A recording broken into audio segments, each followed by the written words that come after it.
How does emergency contraception, also known as morning after pill, work? Let's have a look. It contains hormones that are similar to the pill, but much higher dosed.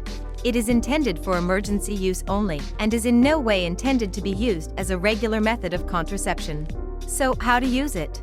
Take it immediately, best within 24 hours after unprotected sex, because within that time frame its effectiveness decreases dramatically. Talk to your doctor to discuss pros, cons, and potential side effects.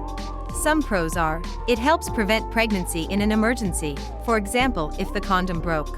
It is very effective, but only when used within 24 hours after unprotected sex. Some cons are: it contains a very high dose of hormones. Using it repeatedly can interrupt the natural menstrual cycle. It doesn't protect you against sexually transmitted infections like HIV/AIDS. Find further information about emergency contraception on our website. And take our Which Contraception is Right for Me quiz to find the method that suits you best.